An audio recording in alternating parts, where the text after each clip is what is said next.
Hi friends, good evening. स्वागत है आपका हमारे यूट्यूब चैनल में। दोस्तों, मैं हूँ प्रिया और यहाँ पे बात करने वाले हैं हमारा जो लूसेंट चल रहा था फ्रेंड्स, उसके ही संदर्भ में। फ्रेंड्स, हमारे लूसेंट के ऑलरेडी 4 वीडियो हो चुके हैं, जो कि आप चैनल में जो भी वीडियोज़ हैं उनके प्लेलिस्ट में सर्च कर सकते हैं, आपको मिल जाएंगे आसानी से। या फिर आप जिसे आप तक जो वीडियो शेयर किया गया है लूसेंट का, आप उसके डिस्क्रिप्शन में जाके सारे वीडियो 1 बाय 1 करके यहाँ पे आप देख सकते हैं। मैंने यहाँ पे एंशिएंट हिस्ट्री के लगभग 9 चैप्टर वहाँ पे मैंने कवर कर दिए। तो फ्रेंड्स, आज मैं कोशिश कर रही हूँ कि जितने से ज़्यादा हो सकते हैं उन चैप्टर्स को यहाँ पे कवर करने की पूरी कोशिश कर रही हूँ। तो आप लोग वीडियो को कहीं मत छोड़ के जाइएगा।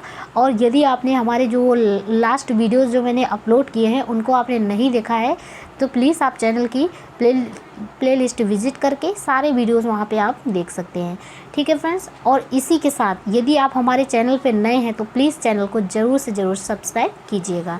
ऐसा करना मत भूलिएगा, अदरवाइज़ आपको जो इम्पोर्टेंट जो अपडेट्स होते हैं, जो इम्पोर्टेंट वीडियोज़ होते हैं, वो आप तक शेयर नहीं हो पाएंगे।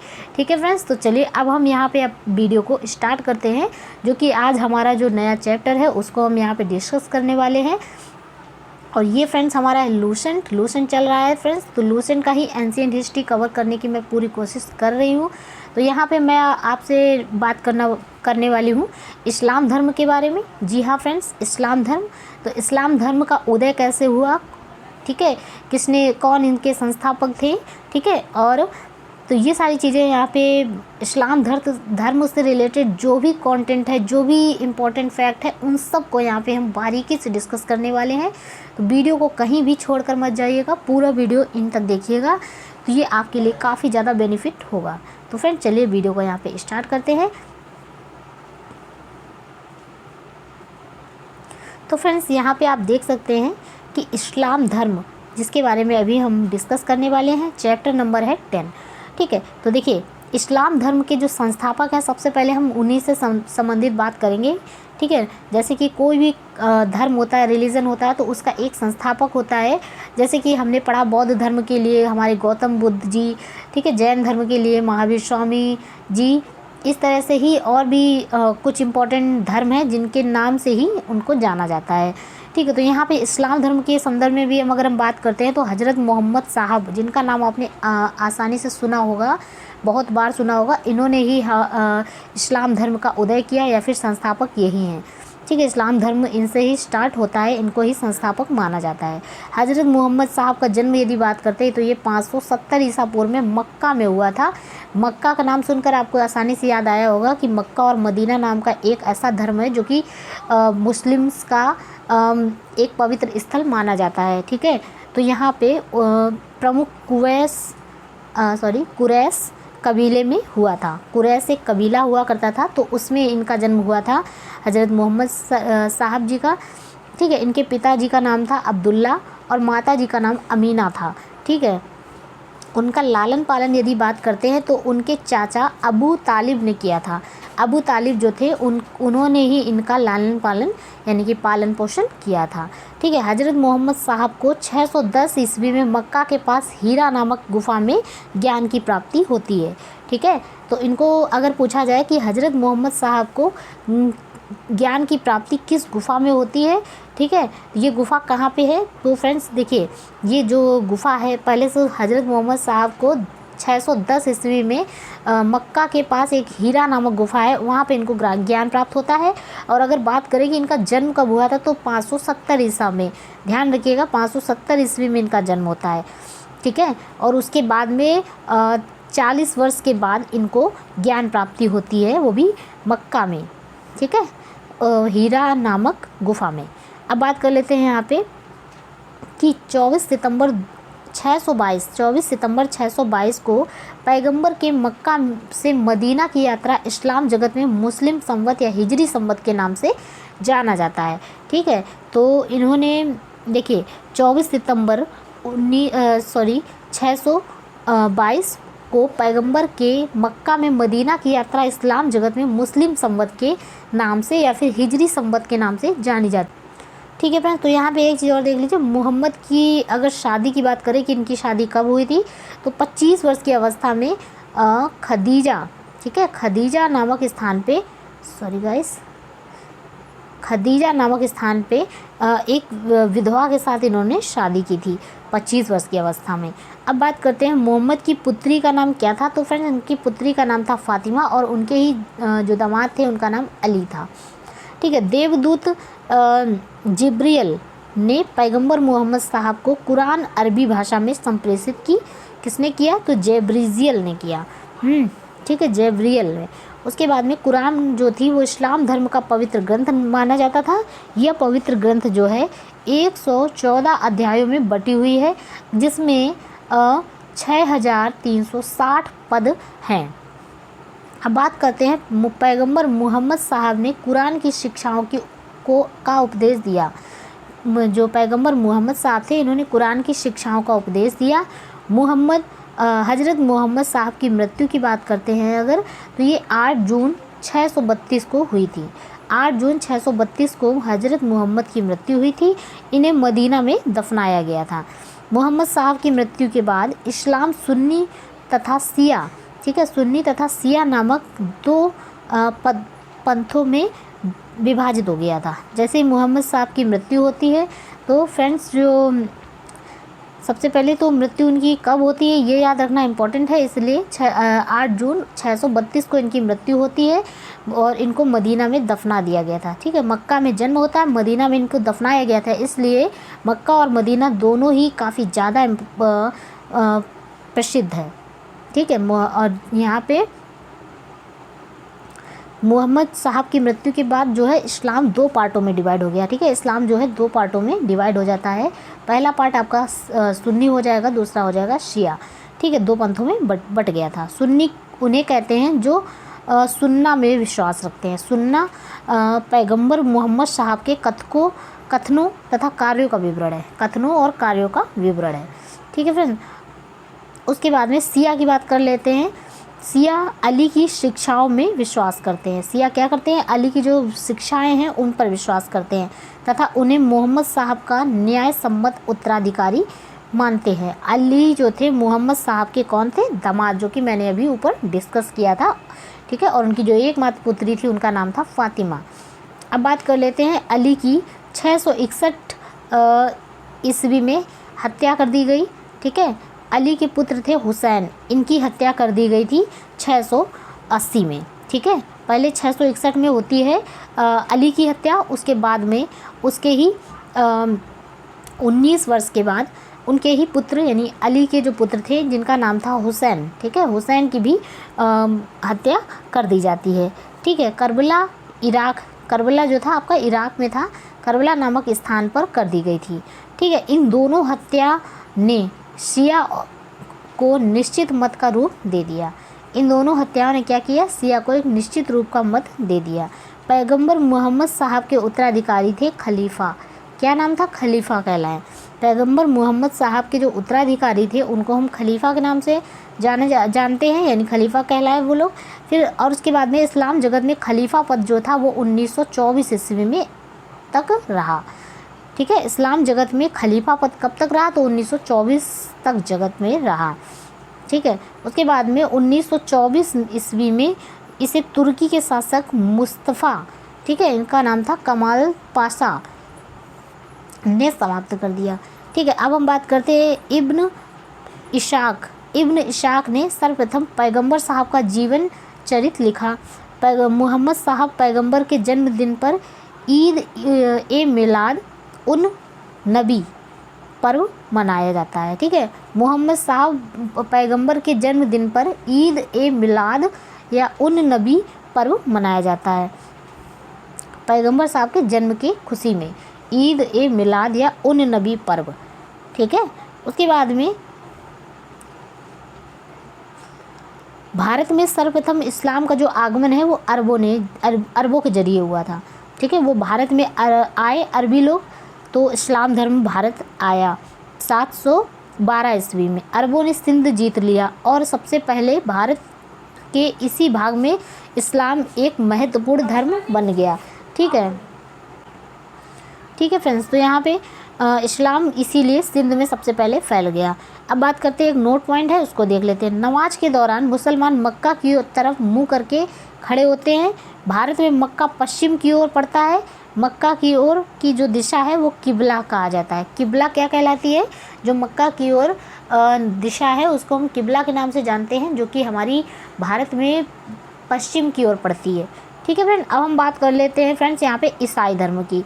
अभी हमने बात की एक महत्वपूर्ण धर्म जो कि हमारे भारत में 712 ईस्वी में इंटर करता है, जिसका नाम था ईसाई धर्म या इस्लाम धर्म।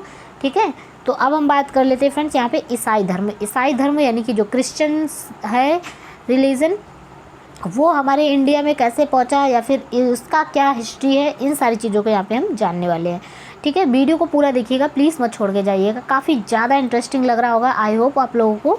मुझे तो बहुत लग रहा है, आप लोगों को लग रहा है। आप लोग भी इंटरेस्ट के साथ पढ़िए तो आपको भी अच्छा लगेगा यहाँ पे। ठीक है फ्रेंड्स, तो अब हम बात कर लेते हैं ईसाई धर्म की। तो ईसाई धर्म के जो संस्थापक थे उनका नाम था ईसा मसीह। ठीक है, वे प्रमुख ग्रंथ बाइबिल, उनका जो प्रमुख ग्रंथ था वो क्या था? बाइबिल। ठीक है, और ईसाई धर्म के संस्थापक कौन थे? तो ईसा मसीह थे। ठीक है, अगर वहाँ पे फ्रेंड्स इसी तरह बात करते हैं कि इस्लाम धर्म में जो संस्थापक थे इस्लाम धर्म के, वो कौन थे? तो मोहम्मद हजरत पैगंबर। ठीक है, उनका जो प्रमुख ग्रंथ है मुस्लिमों का वो है कुरान। अब यहाँ पे इनका जो पवित्र ग्रंथ है वो है बाइबिल। ठीक है, ईसा मसीह का जन्म जो है वो आपका जेरूशलेम के निकट हुआ है। ठीक है, जेरूशलेम के निकट बैतलेहम नामक स्थान पर हुआ था। ठीक है, ईसा के जन्म दिवस को हम क्रिसमस के रूप में मनाया जाता है। ईसा के जन्म को हम क्रिसमस डे के रूप में यानी कि हर वर्ष 25 तारीख को यानी कि 25 दिसंबर को हम लोग क्रिसमस डे सेलिब्रेट करते हैं। ठीक है, ईसा मसीह के जन्म दिवस के रूप में। और उधर इस्लाम धर्म पर ईद मनाई जाती है उनके बर्थडे पर। ठीक है, तो ईसा मसीह का जो उनकी जो माता थी उनका नाम था मैरी और पिताजी का नाम था जोसेफ। ठीक है, जोसेफ नाम था, मैरी जोसेफ, यानी कि माता का नाम मैरी, पिता का नाम जोसेफ था। ईसा ने अपने जीवन के प्रथम 30 वर्ष तक बढ़ई के रूप में बैतलेहम के निकट नाजरेथ इज़राइल में बिताएं। ठीक है, ईसा मसीह के प्रथम 2 शिष्य थे जिनका नाम था एंड्रूस और पीटर। ठीक है, ईसा मसीह को सूली पर रोमन गवर्नर थे जिनका नाम था, एक मिनट,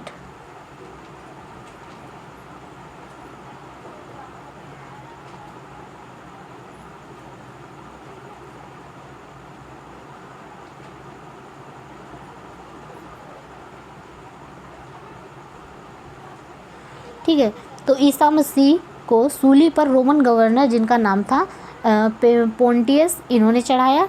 ईसा मसीह को 33 ईस्वी में सूली पर चढ़ाया गया। ठीक है, 33 ईस्वी में ही इनको सूली पर चढ़ा दिया गया। ईसाई धर्म का सबसे पवित्र ग्रंथ जो चिन्ह है उसे हम क्रॉस कहते हैं, जो कि आपका फ्रेंड्स आपने देखा होगा इस तरह का दिखता है। ठीक है, तो इसको माना जाता है इनका पवित्र चिन्ह। उसके बाद में ईसाई जो था वो त्रित्व में विश्वास करता था। त्रित्व का मतलब ये होता है कि ईश्वर पिता, ईश्वर पुत्र, ईश्वर पवित्र आत्मा, इन तीनों चीज़ों पे विश्वास रखता है ईश्वर पर। अब बात कर लेते हैं फ्रेंड्स, यहाँ पे भी कुछ एक इम्पॉर्टेंट नोट पॉइंट बना हुआ है जो कि काफ़ी ज़्यादा इंपॉर्टेंट होगा आई होप, तो इसको भी हम डिस्कस कर लेते हैं। देखिए, 12वीं शताब्दी से फ्रांस में आरंभिक भवनों की तुलना में अधिक ऊंचे व हल्के चर्चों के निर्माण प्रारंभ हुए। जो वास्तुकला थी 12वीं शताब्दी से देखिए यहाँ पे चर्चों का निर्माण शुरू हो गया था। ठीक है, तो वास्तुकला की यह जो शैली है इसको गोथिक के नाम से जानते हैं, गोथिक के नाम से यहाँ पे जानते हैं। और इस वास्तुकलात्मक शैली के सर्वोत्कृष्ट उदाहरण में एक पेरिस का नॉट्रे-डम चर्च है। ठीक है, इसी शैली में जिसका नाम था गोथिक। ठीक है, अब बात कर लेते हैं फ्रेंड्स यहाँ पे पारसी धर्म कैसे आया। पारसी के संदर्भ में यहाँ पे कुछ इंपॉर्टेंट 2-3 फैक्ट लिखे हुए हैं, वो इम्पोर्टेंट है इसलिए यहाँ पे हैं। तो फ्रेंड्स पारसी धर्म के बारे में भी जान लेते हैं, क्योंकि पारसी धर्म भी एंशिएंट टाइम पे भारत में आया हुआ था। ठीक है, तो देखिए पारसी धर्म के जो पैगंबर हैं जरथुष्ट्र ईरानी थे। इनके शिक्षाओं का संकलन जेंदा अवेस्ता के नाम से ग्रंथ में है। ठीक है, जो पारसियों का धार्मिक ग्रंथ है। इनकी जो मूल शिक्षा का सूत्र है वो है सद्विचार, सद्वचन तथा सद्कार्य। इनके अनुयायी है एक ईश्वर अहुर को मानते हैं। ठीक है, ये एक ईश्वर को मानते हैं जिनका नाम है अहुर। इस धर्म के अनुयायियों को अग्नि पूजक भी कहा जाता है। बात कर लेते हैं फ्रेंड्स, यहाँ पे आता है मगध राज्य का उत्कर्ष। ठीक है फ्रेंड्स, तो मगध राज्य यहाँ पे स्टार्ट होता है, जो कि आपका एक ब्रॉड सब्जेक्ट है, जो कि एक ब्रॉड चैप्टर है आपका। इसके अंदर घुसते ही आपको काफ़ी चीज़ों की जानकारी यहाँ पे देखने को मिलेगी। ठीक है, तो वीडियो को बिल्कुल इंटरेस्ट के साथ ही देखते रहिए। ठीक है, तो फ्रेंड्स यहाँ पे अब हम लोग देखने वाले हैं मगध राज्य का उत्कर्ष। देखिए, मगध के सबसे प्राचीन वंश के संस्थापक थे जिनका नाम था वृहदत्त। ठीक है, इनके बारे में आपने पढ़ा होगा, सुना भी होगा। ठीक है, तो मगध के जो सबसे प्राचीन वंश के संस्थापक थे ये थे वृहदत्त। इनकी राजधानी थी गिरिव्रज। क्या थी? गिरिव्रज, जिसको राजगृह भी कहा जाता है। ठीक है, जरासंध वृहदत्त का पुत्र था। ठीक है, वृहदत्त का पुत्र कौन था? जरासंध। और हर्यक वंश के संस्थापक थे बिंबिसार। ठीक है, मगध की गद्दी पर इन्होंने 544 ईसा पूर्व में बौद्ध ग्रंथों के अनुसार में बैठे थे। 544 किसके अनुसार? बौद्ध ग्रंथों के अनुसार। वह जो थे वो बौद्ध धर्म का अनुयायी थे या प्रथम भारतीय राजा थे। कौन? वृहदत्त। ठीक है, उसके बाद में जिसने प्रशासनिक व्यवस्था पर बल दिया। बिंबिसार ने वृहदत्त को हराकर अंग राज्य को मगध में मिला लिया। बिंबिसार ने राजगृह का निर्माण कर उसे अपनी राजधानी बनाया। बिंबिसार ने मगध पर करीब 52 वर्षों तक शासन किया। उसके बाद फ्रेंड्स क्या होता है देखते हैं। सॉरी फ्रेंड्स, यहाँ पे काफ़ी ज़्यादा ब्लर यहाँ पे हो रखा है, कोशिश कर सकते हैं इसको पढ़ने की। अगर नहीं समझ में आता है तो आगे से स्टार्ट करेंगे यहाँ पे। तो फ्रेंड्स जैसा कि थोड़ा बहुत समझ में आ रहा है, चलो देख लेते हैं। देखिए, महात्मा बुद्ध की सेवा में बिंबिसार ने राजवैद्य जीवक को भेजा। अवंती के राजा प्रघोत जब पांडु रोग से ग्रसित हो गए थे। ठीक है, तो उस समय भी बिंबिसार ने जीवक को उनकी सेवा शुश्रूषा के लिए भेजा था। उसके बाद में बिंबिसार ने वैवाहिक संबंध स्थापित कर अपने साम्राज्य का विस्तार किया। इसने कौशल नरेश प्रसेनजित की जो बहन थी जिनका नाम था महाकोशला, उनसे वैशाली के चेटक की पुत्री चेलना से तथा एक मिनट फ्रेंड्स। ठीक है, मध्य देश आधुनिक पंजाब की राजकुमारी थी जिनका नाम था क्षेमा से शादी की। बिंबिसार की जो हत्या है उसके पुत्र अजातशत्रु ने कर दी थी। बिंबिसार की हत्या किसने कर दी? अजातशत्रु ने की, उसके ही पुत्र ने। और वह जो था वह 493 ईसा पूर्व में मगध की जो गद्दी थी उस पर बैठ गया। ठीक है, अजातशत्रु ने किसकी हत्या कर दी? तो इन्होंने बिंबिसार की हत्या कर दी। इसका ही उपनाम था कुड़िक। ठीक है, वह प्रारंभ से ही जैन धर्म का अनुयायी था। उसके बाद में अजातशत्रु आते हैं। ठीक है, अब उनके बारे में यहाँ पे कहानी स्टार्ट होती है। तो एक भी पॉइंट मिस मत करिएगा, आराम से सुनिएगा बिल्कुल और समझने की कोशिश करिएगा। देखिए, अजातशत्रु ने 32 वर्षों तक मगध पर शासन किया। कितने वर्षों तक? 32 वर्षों तक इन्होंने शासन। ठीक है फ्रेंड्स, तो अजातशत्रु के सुयोग्य मंत्री का नाम था वर्षकार। ठीक है, इन्होंने वर्षकार था। ठीक है, उसके बाद में इसी की सहायता से अजातशत्रु ने वैशाली पर विजय प्राप्त की।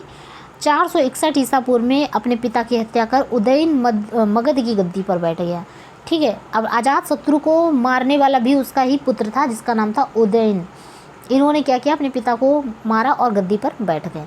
ठीक है, उदयन ने पाटलीग्राम की स्थापना की और वह जैन धर्म का अनुयायी थे। कौन थे? उदयन। ठीक है, हर्यक वंश का अंतिम राजा था उदयन। हर्यक वंश का अंतिम राजा कौन था? फ्रेंड्स हम लोग पढ़ रहे हैं हर्यक वंश। ठीक है, ध्यान रखिएगा। तो यहाँ पे अंतिम राजा थे उदयन। ठीक है, का पुत्र था नागदशक।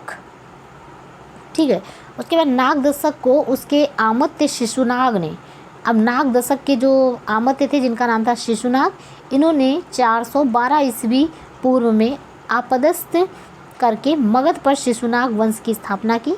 शिशुनाग ने अपनी राजधानी पाटलिपुत्र से हटाकर वैशाली में स्थापित की।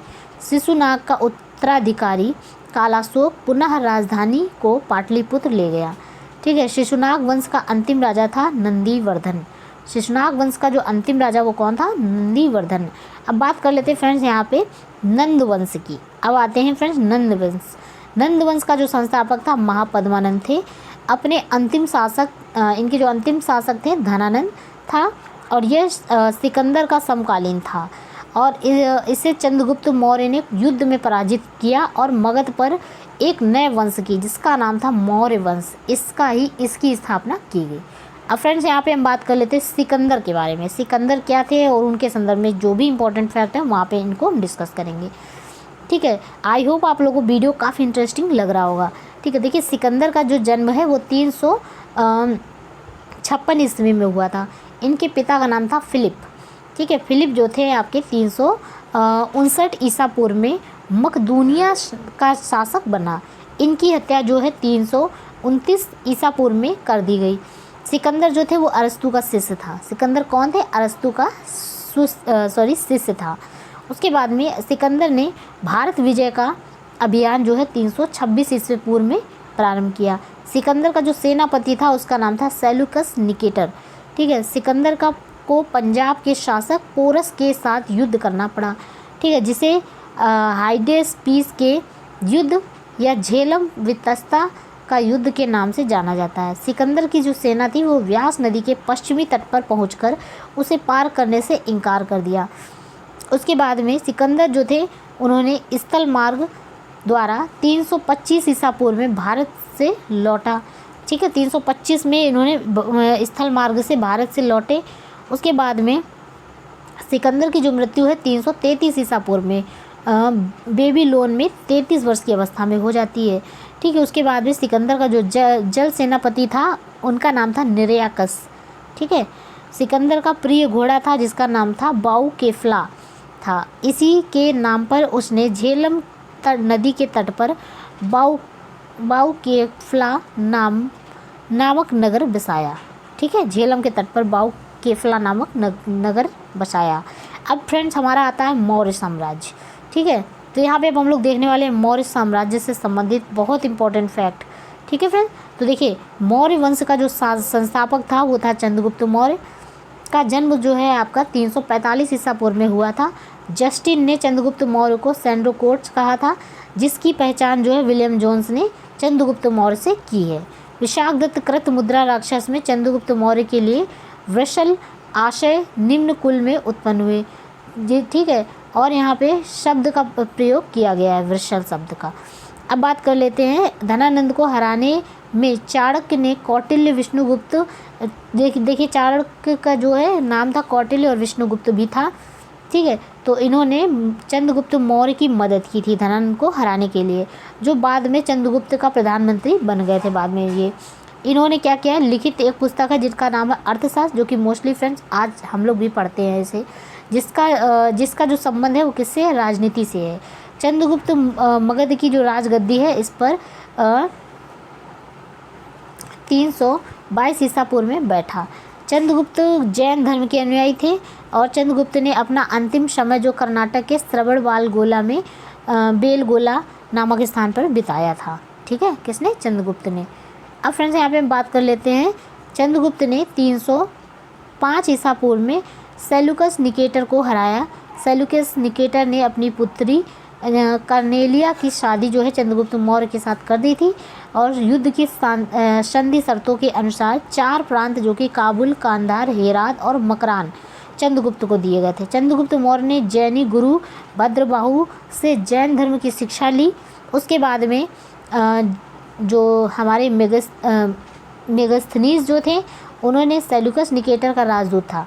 ठीक है, मेगास्थनीज सेल्यूकस निकेटर के राजदूत थे जो चंद्रगुप्त के दरबार में रहता था। फिर आते हैं मेगास्थनीज द्वारा लिखी गई पुस्तक के बारे में इम्पॉर्टेंट अपडेट, इम्पॉर्टेंट चीज़ें तो जो कि है इन्होंने इंडिका नामक पुस्तक लिखी। मेगास्थनीज के अनुसार सम्राट का जनता के सामने आने के अवसरों पर शोभा यात्रा के रूप में जश्न मनाया जाता है।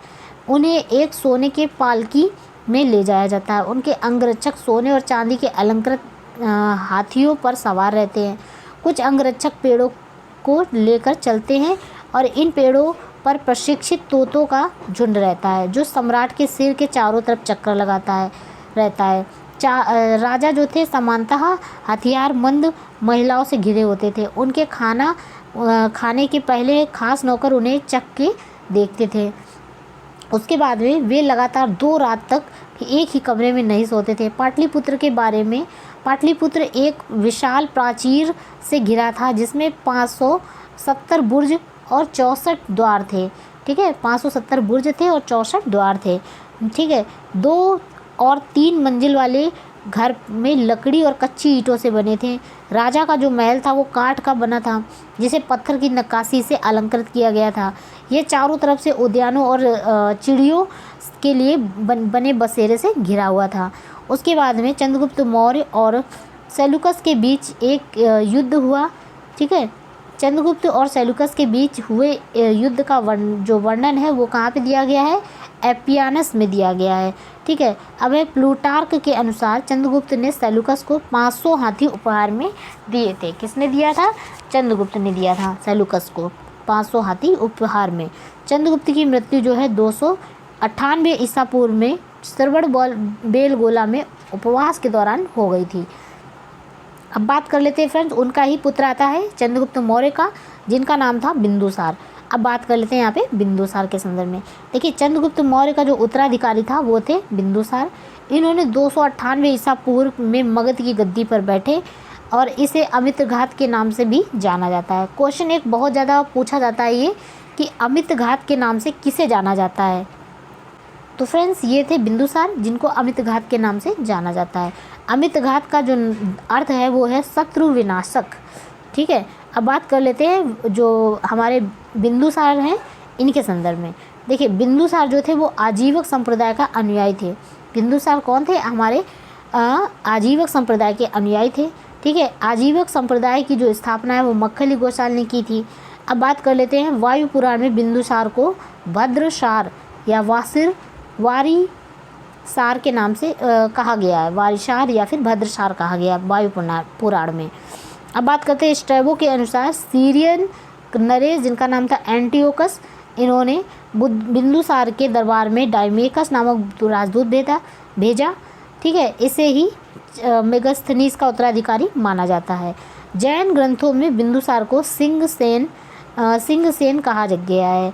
ठीक है, बिंदुसार के शासनकाल में तक्षशिला, सिंधु एवं झेलम नदी के बीच में हुए 2 विद्रोहों का वर्णन है। इस विद्रोह को दबाने के लिए बिंदुसार ने पहले सुसीम को, बाद में अशोक को भेजा।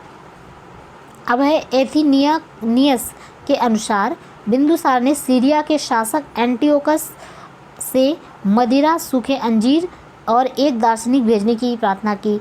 बौद्ध विद्वान तारानाथ ने बिंदुसार को 16 राज्यों का विजेता बताया। बिंदुसार की सभा में 500 सदस्यों वाली एक मंत्रिपरिषद थी जिसका प्रधान कौन था? खल्लाटक था, खल्लाटक। ठीक है, अब बात कर ले अशोक की। तो फ्रेंड्स, अशोक आते हैं, बिंदुसार का उत्तराधिकारी था जिनका नाम था अशोक महान।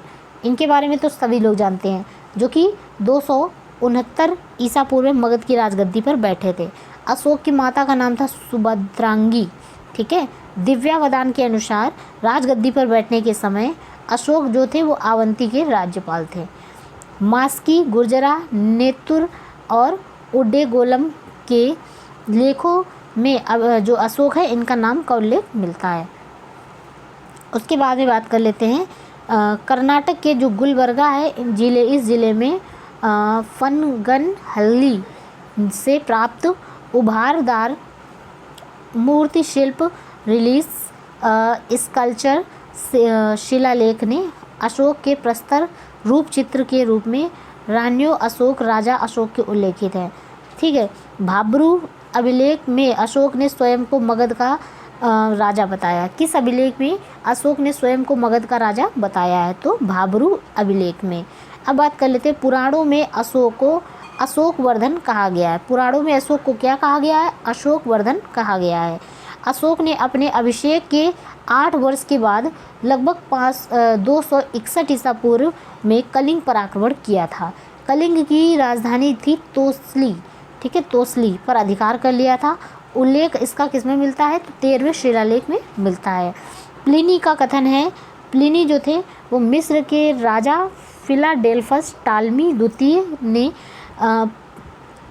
पाटलिपुत्र में डियानीसियस नाम का एक राजदूत भेजा था। ठीक है, डियानीसियस के नाम से।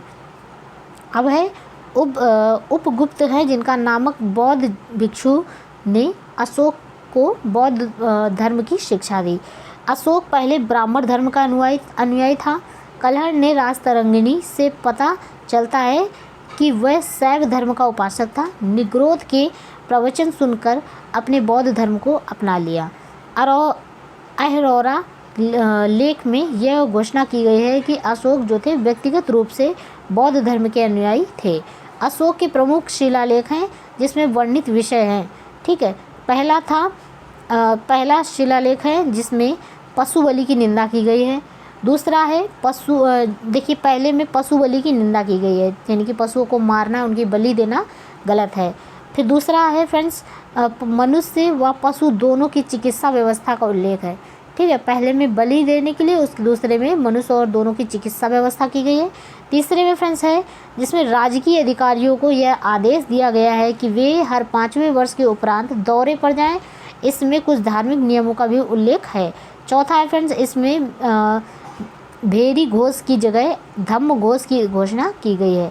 पांचवा है इसमें धर्म महामात्रों की नियुक्ति की जानकारी मिलती है। छठा है इसमें आत्मनियंत्रण की शिक्षा दी गई है। सातवां और आठवां है जिसमें अशोक की तीर्थ यात्राओं का उल्लेख किया गया है। नौवां है इसमें सच्ची भेंट या सच्चे शिष्टाचार का उल्लेख किया गया है। 10वां है इसमें अशोक ने आदेश दिया है कि राजा तथा उच्च अधिकारी हमेशा प्रजा के हित में सोचेंगे। उसके बाद में 11वें शिलालेख में धम्म की व्याख्या की गई है। 12वें में इसमें स्त्री महामात्रों की नियुक्ति तथा सभी प्रकार के विचारों के सम्मान की बात कही गई है। और 13वें में फ्रेंड्स कलिंग युद्ध का वर्णन एवं अशोक के हृदय परिवर्तन की बात कही गई है।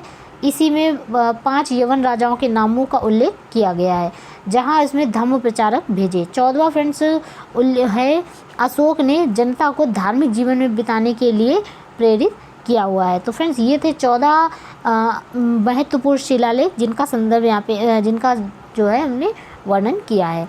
उसके बाद में अशोक के उपासक के रूप में अपने राज्याभिषेक के 10वें वर्ष बोध गया की, 12वें वर्ष निगाली सागर की एवं 20वें वर्ष में लुम्बिनी की यात्रा इन्होंने की है।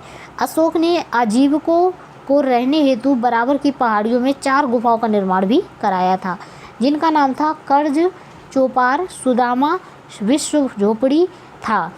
ठीक है, अशोक के पौत्र दशरथ ने आजीविकों को नागार्जुन गुफा प्रदान की है। अशोक के 7वें स्तंभ लेख में आजीविकों का उल्लेख किया गया है तथा महामात्रों की आजीविकों के हितों का ध्यान रखने के लिए कहा गया है। अशोक ने बौद्ध धर्म के प्रचार के लिए अपने पुत्र महेंद्र, अशोक के पुत्र का क्या नाम था, महेंद्र, एवं पुत्री थी संघमित्रा, इन्होंने श्रीलंका इनको भेजा था। किसके लिए, बौद्ध धर्म के प्रचार के लिए। ठीक है, बौद्ध परंपरा और उनके लिपियों के अनुसार अशोक ने 84,000 स्तूपों का निर्माण कराया है। भारत में शिलालेख का प्रचलन सर्वप्रथम अशोक ने ही किया। अशोक के शिलालेख में ब्राह्मी, खरोष्टी, ग्रीक एवं अरामाइक लिपियों का प्रयोग किया गया है। ठीक है, ग्रीक एवं अरामाइक लिपि जो थी अभिलेख है जिसका नाम है अफ़गानिस्तान से। ठीक है, जो आपकी ग्रीक और अरामाइक लिपि है, अरामाइक लिपि है, ये आपकी अफ़गानिस्तान से। खरोष्टी लिपि का जो अभिलेख है ये साबाजगढ़ी से, मनसेहरा पाकिस्तान से, और शेष भारत में ब्राह्मी लिपि का उल्लेख मिला है। उसके साथ ही फ्रेंड्स खरोष्टी लिपि जो थी वो दाएं से बाईं ओर लिखी जाती थी। ठीक है, उसके बाद में अशोक के अभिलेखों को 3 भागों में बांटा जा सकता है। एक है शिलालेख, स्तंभ लेख, तीसरा है गुहालेख। ठीक है, तो यहाँ पे अशोक के शिलालेख की खोज 1750 ईस्वी में पद्रेंटी फैनथैलर ने की थी। इनकी जो संख्या है वो कितनी है, 14। अशोक के अभिलेख पढ़ने में सबसे पहली सफलता कब मिली, 1837 में जेम्स प्रिंसेप को मिली थी। ठीक है, अब यहाँ पे कुछ इंपॉर्टेंट फैक्ट लिखा हुआ है फ्रेंड्स, देख लेते हैं इसको भी। मौर्य प्रांत की बात करें और राजधानी, उत्तरापथ जो था उसको तक्षशिला के नाम से जाना जाता था। अवंती राष्ट्र जो था उज्जैनी के नाम से, कलिंग जो था तोसली और दक्षिणापथ जो था सुवर्णगिरी, प्राची पूर्वी प्रांत जो था वो पाटलिपुत्र के नाम से जाना जाता था। उसके बाद में अशोक के स्तंभ लेखों की जो संख्या है वो कितनी है, 7 है। ठीक है, केवल ब्राह्मी लिपि में लिखी गई है और यह 6 अलग अलग स्थानों से प्राप्त हुई है। प्रयाग स्तंभ लेख ये पहले कौशाम्बी में स्थित था। यह स्तंभ लेख को अकबर ने इलाहाबाद के किले में स्थापित कराया। उसके बाद में था दिल्ली टोपरा, सेकेंड नंबर है फ्रेंड दिल्ली टोपरा। यह स्तंभ लेख जो था ये फिरोज शाह तुगलक के द्वारा टोपरा में दिल्ली लाया गया है। ठीक है, और अब बात कर लेते हैं दिल्ली मेरठ में। थर्ड नंबर पे दिल्ली मेरठ, पहले मेरठ में स्थित था यह स्तंभ लेख, फिरोज शाह द्वारा दिल्ली लाया गया। रामपुरवा की बात कर लेते हैं। यह स्तंभ लेख जो था वो चंपारण बिहार में स्थापित की गई। इसकी खोज जो है 1872 में करलायल ने की थी। अब बात कर ले लौरिया अरेराज की, चंपारण बिहार में है ये। और लौरिया नंदनगढ़ की बात करें तो चंपारण बिहार में है और इस स्तंभ पर मोर का चित्र बना हुआ है, लौरिया नंदनगढ़। अब बात कर लेते हैं कौशाम्बी अभिलेख को, ये रानी का अभिलेख भी कहा जाता है। और अशोक का जो 7वां अभिलेख है जिसमें जो अशोक का 7वां अभिलेख है ये सबसे लंबा है। अशोक का सबसे छोटा स्तंभ लेख जो है ये है रुम्मिनदेई। ठीक है, इसी में लुम्बिनी में धम्म यात्रा के दौरान अशोक द्वारा जो भू राजस्व की दर है इसे घटाकर कितना कर दिया गया था, तो 1/8 भाग कर दिया गया था। और लुम्बिनी ग्राम का जो धार्मिक कर है ये था बलि, माफ़ कर दिया गया था। फ्रेंड्स यहाँ पे कुछ इंपॉर्टेंट फैक्ट है, इसको भी देख लेते हैं। अर्थशास्त्र में वर्णित जो तीर्थ हैं, तो फ्रेंड्स पहले मंत्री थे जो कि प्रधानमंत्री, दूसरे पुरोहित धर्म एवं दान विभाग का प्रधान होता था। सेनापति जो थे सैन्य विभाग के प्रधान होते थे। युवराज जो थे वो राजपुत्र होते थे, राजा का पुत्र। ठीक है, दैवारिक जो थे वो राज्य की द्वार रक्षक होते थे जिनको दैवारिक के नाम से जानता था। अंतवैदिक कौन थे, ये अंतःपुर का अध्यक्ष थे। समाहर्ता जो थे वो आय का संग्रह करता थे। सन्निधाता जो थे वो राजकीय कोषाध्यक्ष थे। प्रशासता जो थे वो कारागार का अध्यक्ष होते थे। 10वें थे प्रदेष्टि जिन्हें कमिश्नर के नाम से भी जाना जाता था। ठीक है, पौर जो थे ये नगर का कोतवाल होते थे। और जो व्यवहारिक प्रमुख थे वो न्यायाधीश थे। 13वें थे नायक जो कि नगर रक्षा का अध्यक्ष होते थे। कर्मांतिक जो थे वो उद्योगों एवं कारखानों का अध्यक्ष होते थे। मंत्री परिषद जो था वो अध्यक्ष। उसके बाद में दंडपाल जो थे सेना का सामान एकत्र करने वाला। दुर्गपाल जो था वो दुर्ग रक्षक होते थे। अंतपाल जो थे वो सीमावर्ती दुर्गों का रक्षक होता था। उसके बाद में फ्रेंड्स यहाँ पे देख लेते हैं महास्थान। ठीक है, जो कि बांग्लादेश से प्राप्त सोहगौरा का ताम्रपत्र अभिलेख में मौर्य काल में अकाल सूखा जैसे देवी प्रकोप के समय राज्य द्वारा राहत कार्य के लिए किए जाने वाले विवरण का प्राप्त होता है। अब बात कर लेते हैं प्रथम पृथक शिलालेख। इसमें यह घोषणा की गई है कि सभी मनुष्य मेरे बच्चे हैं। अशोक का सार ए कूना कंदहार अभिलेख जो है ग्रीक आर्मेइक भाषाओं में प्राप्त हुआ है। साम्राज्य में मुख्यमंत्री एवं पुरोहित की नियुक्ति के रूप में इनके चरित्र को काफ़ी जांचा और परखा जाता था, जिसे उपरधा परीक्षण कहा जाता था। सम्राट की सहायता के लिए एक मंत्री परिषद होती थी जिसमें सदस्यों की संख्या कितनी होती थी, कम से कम 12, 16 या 20 हुआ करती थी। अर्थशास्त्र में शीर्षस्थ अधिकारी के रूप में तीर्थ का जो उल्लेख मिलता है जिसे महापात्र भी कहा जाता है, इसकी संख्या कितनी थी, 18 थी। अर्थशास्त्र में चर जासूस को कहा गया है। चर किसको कहा गया है, जासूस को। अशोक के समय जो मौर्य साम्राज्य था इसमें प्रांतों की संख्या कितनी थी, 5। प्रांतों को चक्र कहा जाता था। प्रांतों के जो प्रशासक थे वो कुमार और जो आर्यपुत्र थे वो राष्ट्रिक कहलाते थे, या आर्यपुत्र या फिर राष्ट्रिक कहलाते थे प्रशासक। ठीक है, अब यहाँ पे बात कर लेते हैं प्रांतों का जो विभाजन है। तो फ्रेंड्स एक लास्ट पेज जो है वो रह गया है अशोक के बारे में, तो उसको भी यहाँ पे हम देख लेते हैं। प्रांतों का विभाजन था विषय में किया गया था। ठीक है, जो विषयपति के अधीन होते थे। प्रशासक की सबसे छोटी इकाई ग्राम हुआ करती थी जिसका मुखिया ग्रामिक कहलाता था। उसके बाद में प्रशासकों में सबसे छोटा गोप था। ठीक है, जो 10 ग्रामों का शासन संभालता था। मेगास्थनीज के अनुसार नगर का प्रशासक जो था वो 30 सदस्यों का एक मंडल हुआ करता था। ठीक है, जो 6 समितियों में विभाजित था। उसके बाद में बिक्री कर के रूप में मूल्य का 10वां भाग वसूला जाता था। इसे बचाने वालों को मृत्युदंड दिया जाता था। ठीक है। उसके बाद में मेगास्थनीज के अनुसार जो एग्रोनोमाई था वो मार्ग निर्माण अधिकारी था। जस्टिन के अनुसार जो चंद्रगुप्त था मौर्य की सेना में लगभग 50,000 अश्वारोही सैनिक, जिसमें आपके 9,000 हाथी और 8,000 रथ थे। उसके बाद में जस्टिन नामक यूनानी लेखक थे जिनके अनुसार चंद्रगुप्त ने अपनी 6 लाख की फौज से सारे भारत को रौंद दिया था। यह बात सही भी हो सकती है कि और नहीं भी, लेकिन यह सही है कि चंद्रगुप्त ने पश्चिमोत्तर भारत को सेल्यूकस की गुलामी से मुक्त कर दिया था। जस्टिन ने चंद्रगुप्त की सेना को लुटेरों की सेना कहा है। उसके बाद में फ्रेंड्स युद्ध क्षेत्र में सेना का नेतृत्व करने वाला जो अधिकारी था वो क्या था, नायक कहलाता था। सैन्य विभाग का जो सबसे बड़ा अधिकारी था उसे हम सेनापति की कहते थे। प्लिनी नामक यूनानी के लेखक थे जिनका नाम था चंद्रगुप्त की सेना में इन्होंने 6 लाख पैदल सिपाही और 30,000 घुड़सवार 9,000 हाथी थे। मेगास्थनीज के अनुसार मौर्य सेना का जो रख रखाव है 5 सदस्यीय 6 समितियां करती थी। मौर्य प्रशासन में गुप्तचर विभाग महामात्य सर्प नामक अमात्य के अधीन था। अर्थशास्त्र में जो गुप्तचर थे वो थे गूढ़ पुरुष कहा गया है तथा एक ही स्थान पर रहकर कार्य करने वाले गुप्तचर को संस्था कहा जाता था। एक स्थान से दूसरे स्थान भ्रमण करके कार्य करने वाले जो गुप्तचर थे उन्हें संचार कहा जाता था। अशोक के समय जनपदीय न्यायालय के न्यायाधीश को राजुक कहा जाता था। सरकारी विभाग भूमि को सीता भूमि कहा जाता था।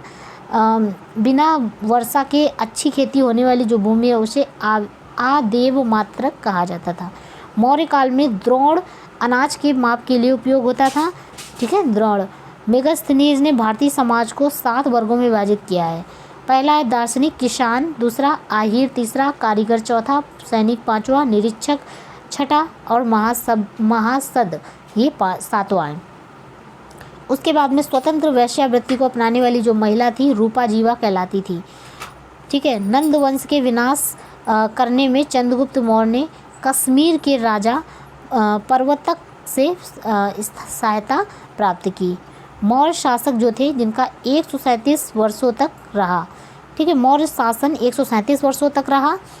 भागवत पुराण के अनुसार मौर्य वंश में 10 राजा हुए जबकि वायु पुराण के अनुसार 9 राजा हुए।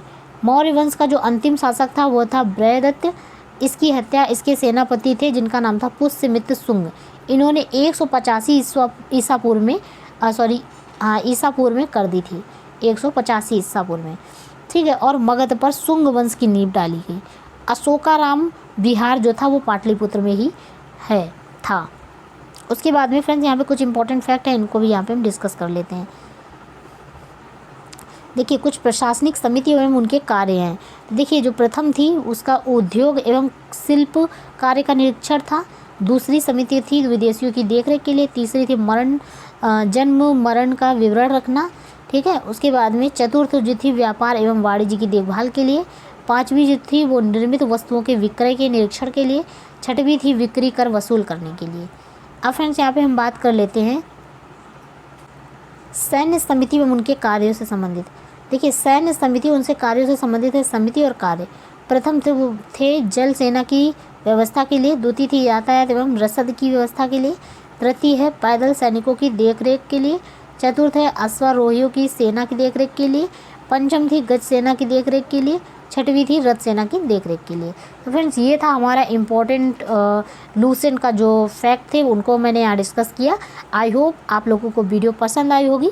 अगर वीडियो पसंद आती है तो प्लीज़ चैनल को सब्सक्राइब कीजिएगा और वीडियो को पूरा देखिएगा, अपने फ्रेंड्स तक शेयर कीजिएगा। तो फ्रेंड्स इसी के साथ मिलते हैं आपसे हम नेक्स्ट वीडियो में पूरी कंप्लीट एंशिएंट हिस्ट्री के साथ, क्योंकि अभी कुछ इंपॉर्टेंट पार्ट्स जो हैं रह गए हैं। क्योंकि फ्रेंड्स यहाँ पे अभी हमने मगध साम्राज्य तक डिस्कस कर लिया है, उसके आगे का जो इम्पोर्टेंट टॉपिक है वो भी बचा हुआ है। ठीक है, तो उन टॉपिक्स को हम नेक्स्ट वीडियो में पूरा कवर करेंगे। और इसी के साथ हमारे वीडियो को पूरा देखिए और भी इसी तरह के अच्छे वीडियोस पाने के लिए आप हमारे चैनल को सब्सक्राइब कीजिए। तो चलिए वीडियो मिलते हैं आपसे नेक्स्ट वीडियो में नेक्स्ट अपडेट के साथ। तब तक के लिए जय हिंद, बाय बाय, अच्छे से पढ़िए, टेक केयर।